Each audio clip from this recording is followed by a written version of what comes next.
G'day, Andrew Whitney here, and I thought I'd step you through the process of setting up a calibration profile for use with your enlarger and my enlarging app, enLARGE. Let's go through an example of a calibration process. This is the actual process I used to calibrate enLARGE for use with my own lights Focomat 2C enlarger. Now your enlarger and the focal length of your enlarging lens and your test print's exposure times and negative to print distances will be different to mine, but the steps will be the same. So here are my two matching low and high magnification calibration test prints, both made using a 100mm enlarging lens set at f8. The one on the left was made with my enlarger set to make a very small enlargement using a negative to print distance of 419mm and exposure steps of 2 seconds. And the one on the right was made with the enlarger set to make a much larger enlargement using a negative to print distance of 1098mm and exposure steps of 31.7 seconds. So now I'll type in the negative to print distances and exposure times used to make these two matching test prints into the enLARGE app's Create enLARGer profile screen. I'll type the exposure details from the low magnification test print into the fields beneath first or smaller test print, and I'll type the exposure details from the high magnification test print into the fields beneath second or larger test print. And I'll type in a description of my enlarger and the focal length of my enlarging lens as marked on the lens barrel into the lower fields. And then to finish off, I'll tap Save All to create enlarger profile and then Done in the screen that follows. enLARGE now brings me to the Select Enlarger screen, where I'll select my saved profile from the scrolling list and then I'll tap Use Profile.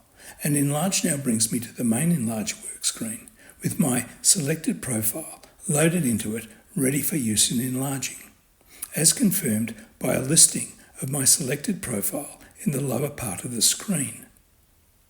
Now the next thing to do is to run a first test of the calibration here in the main enlarge work screen. To do this, I'll type in most of the exposure details of my two calibration test prints, but I'll ask enLARGE to predictively compute the exposure time needed to expose the high magnification test print. And to do this, I'll tap New Exposure. Well, look at that.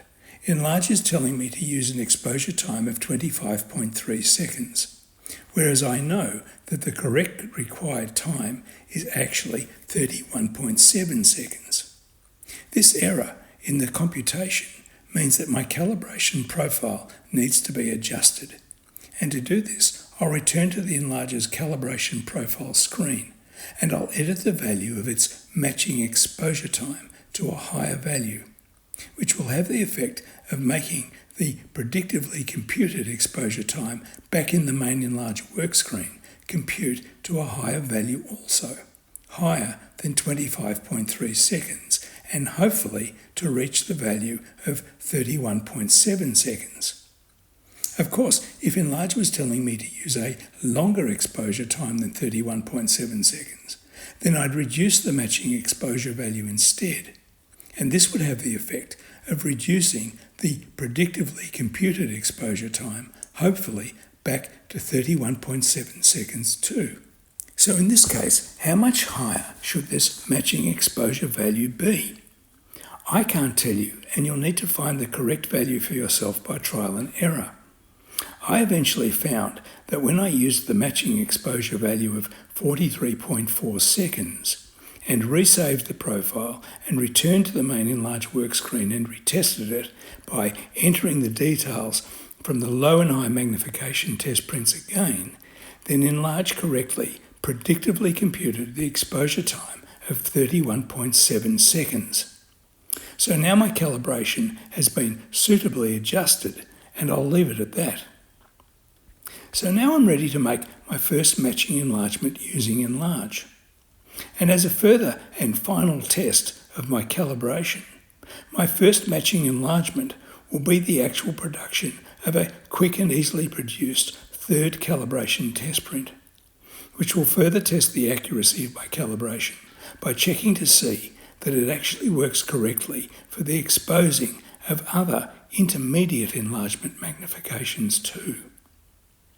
To make this third calibration test print, I'll reposition my enlarger's head at a randomly selected intermediate height. Thus, somewhere in between my two previously used high and low calibration test prints heights. And I'll ask enLARGE to compute the exposure time needed to expose this third test print. Now in my case, I've set my enlarger to a new randomly chosen negative to print distance of 785 millimeters. And I've refocused the lens for the print whilst keeping the enlarging lens's aperture at the same setting as used for the previous two calibration prints. And now I'll ask enLARGE to compute the exposure time needed to expose this third test print. And enLARGE computes it as being 14.4 seconds. So now I'll make a small patch test print using this exposure time, and I'll see how the print looks compared to the two previously made low and high magnification test prints. They should all look the same. And here are the three prints together, and they do look the same, so I know that this calibration is working correctly in forecasting the exposure times needed to expose enlargements of other magnifications too, made using this profile. Note that I don't need to make separate calibrations for use with different contrast filtration or paper grades, or brands or surface finishes. Instead, this one completed calibration does it all for all film and print materials. Thus, each enlarger setup, comprising its particular combination of lamp house, lighting grid, lamp or lamps, diffusers and or condensers, and enlarging lens, has just one enLARGE calibration. So there it is, an accurate and well-tested enLARGE calibration. For more detailed information about enLARGE, please visit my official enLARGE blogspot and see my other enLARGE related videos here on YouTube. Thanks for watching and good luck with your enlarging.